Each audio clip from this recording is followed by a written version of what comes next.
এখন শিখবো আমরা বর্গের নিন্দা টেকনিক। বর্গ কীভাবে খুব সহজেই বর্গ নির্ণয় করা যায়। বর্গ নির্ণয় করতে গেলে আমাদের প্রথমে এই জিনিসটি মনে রাখতে হবে, সেটা হলো বর্গ নির্ণয় করতে যে সংখ্যাগুলো দেবে সেই সংখ্যাটাকে প্রথমে যে সংখ্যাটা দেবে বর্গ নির্ণয় করতে সেই সংখ্যাটিকে গুণফল আকারে দুইবার লিখতে হবে। কী করবো আমরা করবো কি, যে প্রথমে আমাদের যে সংখ্যাটাকে দেবে, যেই সংখ্যাটাকে দেওয়া হবে যে বর্গ নির্ণয় করতে, সেই সংখ্যাটাকে আমরা কী করবো, গুণফল আকারে দুইবার লিখবো। তারপর কী করবো আমরা, তারপর এই যে আমি গুণের নিন্দা টেকনিকে শিখেছিলাম না, যে গুণফলে একটি সংখ্যাকে 10-এর গুণিতকের সাথে যোগ অথবা বিয়োগ আকারে ভেঙে লিখতে হবে। এই কাজটা বর্গ নির্ণয়ের ক্ষেত্রে করবো। তো এক্সাম্পল দিয়ে আরও ভালোভাবে বিষয়টা বোঝানো যাক। এক্সাম্পল, ধরো আমাকে দেওয়া হয়েছে 12 এর বর্গ নির্ণয় করতে। তাই আমি প্রথমের কাজ কি, প্রথমে এই সংখ্যাটিকে গুণফল আকারে লিখতে হবে। তাহলে আমি প্রথমে এই সংখ্যাটিকে গুণফল আকারে লিখলাম। লেখার পর এখন আমি এটাকে কী করবো, আমি এই যে গুণের নির্ণয় টেকনিকে শিখেছিলাম না এই কথাটা, যে গুণফল যুক্ত একটি সংখ্যাকে 10-এর গুণিতকের সাথে যোগ অথবা বিয়োগ আকারে ভেঙে লিখবো। তাহলে এইখানে যে কোনো একটি সংখ্যা নিলাম,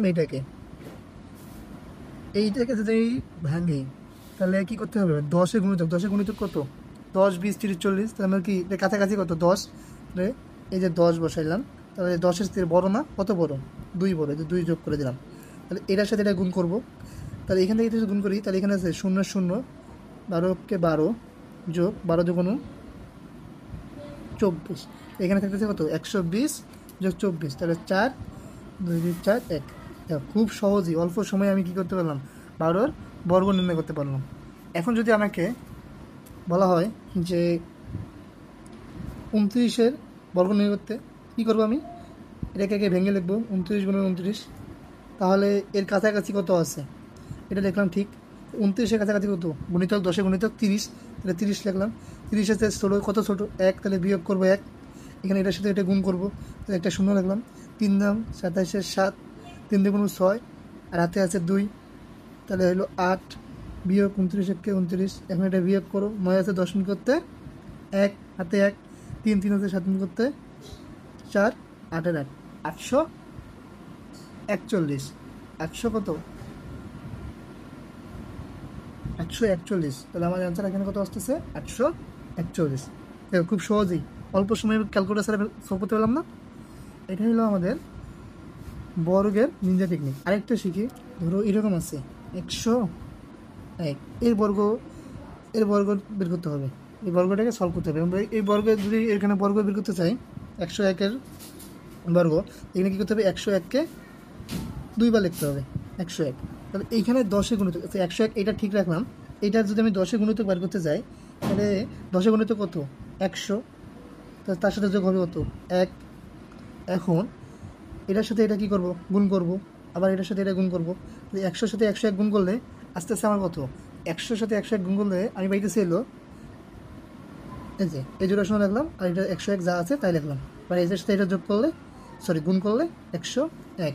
তাহলে আমার এখানে আস্তে আস্তে কত, 1-এর 1, 0, 1-এর 1, 2, 0, 1। দেখো খুব সহজেই অল্প সময়ে কীভাবে ক্যালকুলেটার ছাড়া আমরা এই ম্যাথটি সলভ করলাম। আশা করি তোমরা বুঝতে পারছো। এইভাবে আমরা কী করতে পারি, বর্গ নির্ণয় করতে পারি। গুণফল এবং বর্গ নির্ণয়ের ক্লাস থেকে তোমরা আশা করি অনেক কিছুই শিখতে পেরেছো, যেগুলো তোমাদের এইচএসসি অ্যাডমিশন বিভিন্ন চাকরি পরীক্ষার ক্ষেত্রে কাজে লাগবে। এরকম আরও নিন্দা টেকনিকের ক্লাস এবং একাডেমিকের যে ক্লাসগুলো আছে, physics, chemistry, math, biology, Bangla, English, ICT, এই ক্লাসগুলো ফ্রিতে পেতে আমাদের ফেসবুক পেজে লাইক ও ফলো করে পাশে থেকো, এবং ইউটিউব চ্যানেলে এগুলো পেয়ে যাবা। আমাদের ইউটিউব চ্যানেলের লিঙ্ক কমেন্টে দেওয়া থাকবে। এগুলো সব ফ্রিতেই পেয়ে যাবা। আর ফ্রিতে এক্সাম দিতে এবং প্রতিদিন কুইজে অংশগ্রহণ করতে আমাদের ফেসবুক গ্রুপে যুক্ত হয়ে যাও। আমাদের ফেসবুক গ্রুপের লিঙ্কও কমেন্টে দেওয়া থাকবে। তোমরা আমাদের পাশে থাকলে ইনশাআল্লাহ আমরা তোমাদের স্বপ্নকে পূরণ করার ধাপে নিয়ে যাব। তোমাদের স্বপ্ন যে বাস্তবে রূপ নিতে পারে সেই প্রচেষ্টাই আমাদের ইনফিনিটি দ্য একাডেমি অফ লিডার্সের টিচার প্যানেলের স্বপ্ন। তাই নিজে যুক্ত হও, বন্ধুকে যুক্ত হতে উৎসাহিত করো আমাদের সাথে। আজকের ক্লাসটি কেমন লাগলো সবাই কমেন্টে বলে দিও।